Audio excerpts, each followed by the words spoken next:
Hi అండి. Welcome back to అమ్మమ్మ గారి వంటిల్లు. అందరూ ఎలా ఉన్నారు? బాగున్నారా? నేనైతే బాగున్నాను. మీరు కూడా బాగుండాలని మనస్ఫూర్తిగా కోరుకుంటూ నా ఛానల్ని ఫస్ట్ టైం చూస్తున్నట్లయితే సబ్స్క్రైబ్ చేసుకోండి. అలానే ఇప్పటివరకు నా ఛానల్ని సబ్స్క్రైబ్ చేసుకుని ప్రతి వీడియోని సపోర్ట్ చేస్తున్న వారందరికీ పేరు పేరున థ్యాంక్ యూ సో మచ్. అందరికీ కూడా నాదొక రిక్వెస్ట్ ఫ్రెండ్స్, వీడియో చూస్తున్న ప్రతి ఒక్కరూ కూడా ఒక లైక్ చేయండి. అలానే వీడియో ఎలా ఉందో కూడా నాకు కామెంట్ చేయండి.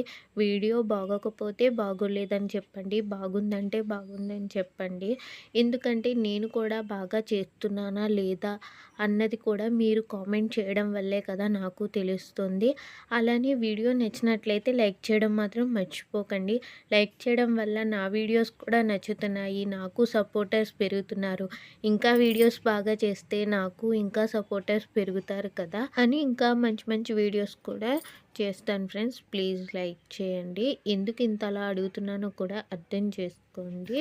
ఈరోజు వ్లాగ్ వచ్చేసి మండే వ్లాగు. మండే ఉదయాన్నే లేచి ఇంక ఇల్లది కూడా శుభ్రం చేసేసుకున్న తర్వాత తలస్నానం చేసేసి ఫస్ట్ ఇడ్లీ పెట్టేస్తే పూజ చేసుకోవడానికి లేట్ అయినా తొందరగా టిఫిన్ పెట్టేయచ్చు కదా అని చెప్పేసి ఇడ్లీ పెట్టేశాను. అలానే దేవుడి దగ్గరికి ప్రసాదంగా సింపుల్గా పాయసం కాసుకుందామని ఒక గిన్నె పెట్టాను. దాన్ని అయితే మార్చేసాను. ఫ్రిడ్జ్లోంచి పాలు తీసుకొచ్చేలోపు గిన్నె ఇలా మాడిపోయింది. ఒక్కొక్క రోజు ఇంకా అలానే జరుగుతుంది కదా. ఇంక ఇడ్లీ పెట్టేసి పాయసం కూడా కాచేసుకొని గిన్నె తెచ్చుకొని ఇంకా దగ్గర పెట్టేసుకొని దేవుడి సామాన్లు కూడా క్లీన్ చేసేసుకొని క్లాత్ పెట్టి తుడిచేసుకుంటున్నాను. దేవుడి సామాన్లు తడి తడిగా దేవుడి దగ్గర పెట్టుకోకూడదంట, ఎవరో స్వామీజీ గారు చెప్తే విన్నాను. కానీ నేను ఎప్పుడూ కూడా దేవుడి సామాన్లు ఈవినింగే క్లీన్ చేసేసుకుంటాను మ్యాక్సిమం. మండే రోజు మాత్రం సండే నాన్ వెజ్ తింటానని చెప్పేసి దేవుడి దగ్గర ఏమీ ముట్టుకోను. అందుకు మండే మార్నింగే క్లీన్ చేసుకొని అన్నీ కూడా సర్దుకుంటాను. ఇలా దేవుడి దగ్గర పువ్వులతో అలంకరించుకొని ఈశ్వరుడికి పూజ అయితే చేసుకున్నాను. లింగాష్టకం అది చదువుకొని. మీ అందరికీ నచ్చుతుందో లేదో తెలియదు కానీ నా పూజా మందిరం నాకైతే చాలా ఇష్టం. ఇంకా పూజ అయిపోయిన తర్వాత తులసి కోట దగ్గర కూడా దీపం పెట్టేసుకొని ఇంకా టిఫిన్ అయితే చేసేస్తున్నాను. నాకు నచ్చని టిఫిన్ ఏదైనా ఉందంటే ఇడ్లీనే. అందుకని చాలా తక్కువ ప్రిపేర్ చేస్తాను. వారంలో ఒక్కసారి చేస్తాను. మా వారికి కూడా ఇడ్లీ అంటే అంత ఇష్టంగా ఉండదు. కానీ నాకు అమ్మమ్మ చేసి ఇడ్లీ అయితే చాలా బాగా నచ్చుతుంది. అమ్మమ్మ చేసిన టేస్ట్ ఎందుకో నాకు రాదు. ఎప్పుడు అలా చేద్దాం అనుకుంటాను కానీ ఇడ్లీ పిండిలో కొలత అలానే వేస్తాను, కానీ ఆ టేస్ట్ రాదు. అమ్మమ్మ చేతి వంట మహిమో ఏమో నాకు తెలియదు. కానీ ఇంకా టిఫిన్ కంప్లీట్ చేసేసిన తర్వాత నిన్న బట్టలు అయితే ఉతకలేదు, కొన్ని ఎక్కువగా ఉన్నాయి. అలానే టవల్స్ ఇవన్నీ కూడా పెట్టేశాను. ఇంకా అందుకని చెప్పేసి వంట చేయకుండా ముందు బట్టలు అయితే ఉతికేసాను. ఈరోజు మా డాబా అంతా కూడా నిండిపోయింది. మా తోటికోడలు గారు కూడా ఎక్కువ బట్టలు అయితే ఉతికారు.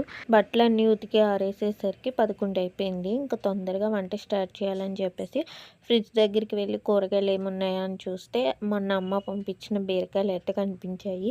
ఇంకా ఫ్రెష్గా ఉన్నప్పుడే బీరకాయ వండేస్తే బాగుంటుందని చెప్పేసి బీరకాయలన్నీ కూడా చెక్కేసుకొని ఉల్లిపాయలు అయితే తరిగేసుకుంటున్నాను. ఈ మధ్యలో మ్యాక్సిమం ఇంకా చాక్తోనే కట్ చేసేస్తున్నాను. కత్తిపీటను అయితే యూజ్ చేయట్లేదు. మా ఇద్దరి వంటకి ఎన్నో కూరగాయలు ఉండవు కదా. ఇంకా మళ్ళీ కత్తిపీట తీసి కూర్చొని నిదానంగా కోసుకునేసరికి లేట్ అవుతుందని చెప్పేసి ఫాస్ట్గా చాక్తో అయితే కట్ చేసేస్తున్నాను. బీరకాయలు అలానే ఉల్లిపాయలు కూడా తరిగేసి రెడీగా పెట్టుకున్నాను. ఇంకా కర్రీ అయితే తాలింపు పెట్టేస్తాను. నైట్ టిఫిన్లోకి పెసరట్టు వేద్దామని చెప్పేసి ఒక గ్లాస్ పప్పుకి ఒక గుప్పెడు రైస్ వేసేసుకొని నానబెట్టేసుకొని పక్కన పెట్టేసుకున్నాను. ఇంకా ఒక పక్క రైస్ కూడా కుక్ అయిపోతుంది. బీరకాయ ఉట్టిగా తినడం అంటే అంతగా నచ్చదు. అందుకని చెప్పేసి కొన్ని పెసరొడియాలు వేస్తున్నాను. బీరకాయ పెసరొడియాలు బాగుంటాయి. మీరు కూడా వండుకుంటారని నాకు కామెంట్ చేయండి. బీరకాయ పెసరొడియాలు, వంకాయ పెసరొడియాలు ఎక్కువగా వండుతాను. ఎండాకాలంలో ఒక డబ్బాడు పెసరొడియాలు పెట్టుకుంటే మనకి ఎప్పుడైనా కూరగాయలు లేనప్పుడు ఇలా సైడ్కి కూరగాయల్లో వేసుకోవడానికి అది కూడా బాగుంటాయి. మేము ఎవ్రీ ఇయర్ పెట్టుకుంటాము. ఈసారి కూడా అమ్మ అయితే పెట్టించింది. ఇంకా నిన్న నాన్ వెజ్ తిన్నాం కదా, వేడి చేయకుండా ఉంటుందని చెప్పేసి బార్లీ కాసాను. ఇంకా గిన్నెలు ఉంటే అవి కూడా క్లీన్ చేసేసి జుట్టు చిక్కు తీసేసుకొని జట అయితే వేసేసుకుంటున్నాను. ఈ మధ్యన జుట్టు చాలా ఎక్కువగా ఊడిపోతుంది. అసలు కేర్ తీసుకోవడమే మానేశాను. హెయిర్ ప్యాక్స్ అవి పెట్టుకునేదాన్ని. అప్పుడు పెట్టుకున్నప్పుడు ఒకలాగే ఊడేది, ఇప్పుడు పెట్టుకోకపోయినా ఒకలాగే ఊడుతుంది. ఇప్పుడైనా కేర్ తీసుకోవాలి. ఏదో ఒకటి పెట్టకపోతే ఇంక మొత్తానికి గుండె అయిపోయేలా ఉంది జుట్టు అయితే. ఇంకా జడ వేసేసుకొని ఇంకా ఫేస్ అంతా కూడా జిడ్డుగా అయిపోయిందని చెప్పేసి ఫేస్ వాష్ అయితే చేసేసుకున్నాను. ఇంక మా వారు వచ్చేసిన తర్వాత ఇద్దరం లంచ్ అయితే చేసేసినాము. బీరకాయ కర్రీలో పచ్చడి వేసుకుని తినడం కూడా అలవాటు. ఇంకా అలా వేసుకొని ఇంక లంచ్ అయితే కంప్లీట్ చేసేసిన తర్వాత బయటకు వచ్చి చూస్తే చినుకులు అయితే పడుతున్నాయి. గబగబా వెళ్ళి బట్టలు అయితే తీసేసాను. ఇంక తీసేసి లోపల తీగ మీద అయితే ఆరేస్తున్నాను. ఇంకా వర్షాకాలం అలానే ఉంటుంది. ఎప్పుడు వర్షం వస్తుందో తెలీదు, ఎప్పుడు ఎండ వస్తుందో తెలీదు. అందుకని ముందు జాగ్రత్తగా కంఫర్ట్ పెట్టుకొని ఆరవేసుకోవాలి, లేదంటే బ్యాడ్ స్మెల్ వచ్చేస్తాయి. ఈరోజు నేను ముందు జాగ్రత్తగా పెట్టానులేండి. నేను మర్చిపోతాను, రోజు పెడదాం అనుకుంటాను, కంఫర్ట్ పెట్టకుండానే ఆరేసేస్తాను. ఇంకా కొన్ని బట్టలు తీగ మీద ఆరేసేసిన తర్వాత కొన్ని ఆరిపోయినాయని అవి అయితే మడత పెట్టేస్తున్నాను. నాకు అన్ని పనుల్లో కంటే బట్టలు మడత పెట్టడం అంటే ఎంత చిరాకో అసలు. ఎన్ని బట్టలైనా ఉతికేస్తాను కానీ అవి మడత పెట్టాలంటే ఎందుకో ఇంట్రెస్ట్ చూపించను. అమ్మ వాళ్ళ ఇంటి దగ్గర అయితే అమ్మకి ఏ పనిలో అయినా సాయం చేసేదాన్ని, కానీ బట్టల విషయంలో అయితే ఎప్పుడు సాయం చేసేదాన్ని కాదు. ఎప్పుడైనా అమ్మకు హెల్త్ బాగోలేదు అన్నప్పుడే ఉతికేదాన్ని. అత్తవారి ఇంటికి వచ్చాక ఆ పప్పులు ఏమీ ఉడకవు కదా, మన పని మనమే చేసుకోవాలి. ఇంకా అందుకని చెప్పేసి బట్టలన్నీ కూడా మడత పెట్టేసిన తర్వాత రేపటికి దేవుడి సామాన్లు కూడా నీట్గా క్లీన్ చేసేసుకొని క్లాత్ పెట్టి తుడిచేసుకుంటున్నాను.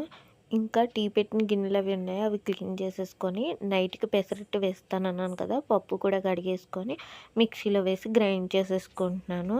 మిక్సీ జార్లో పెసరపప్పు వేసేసుకొని అల్లం, జీలకర్ర, పచ్చిమిర్చి వేసి ముందుగానే గ్రైండ్ చేసేసుకుంటున్నాను. పెసరపిండి ఆడుకుని వెంటనే ఫ్రిడ్జ్లో పెట్టేసుకోవాలి, లేదంటే ఇరిగిపోతుంది. అందుకని చెప్పేసి ఫ్రిడ్జ్లో అయితే పెట్టేసుకుంటున్నాను. ఒక్కొక్కరు పెసరట్టు వేసేటప్పుడు ఉల్లిపాయలు, అల్లం, పచ్చిమిర్చి సన్నంగా తరిగి వేస్తారు. అలా వేయడం వల్ల అట్టు వేసినప్పుడు కొన్ని రాలిపోతాయి, పిల్లలైతే తీసి పక్కన పెట్టేస్తారు. అలా చేయకుండా పిండి ఆడుకున్నప్పుడే వేస్తే టేస్ట్ చాలా బాగుంటున్నాయి.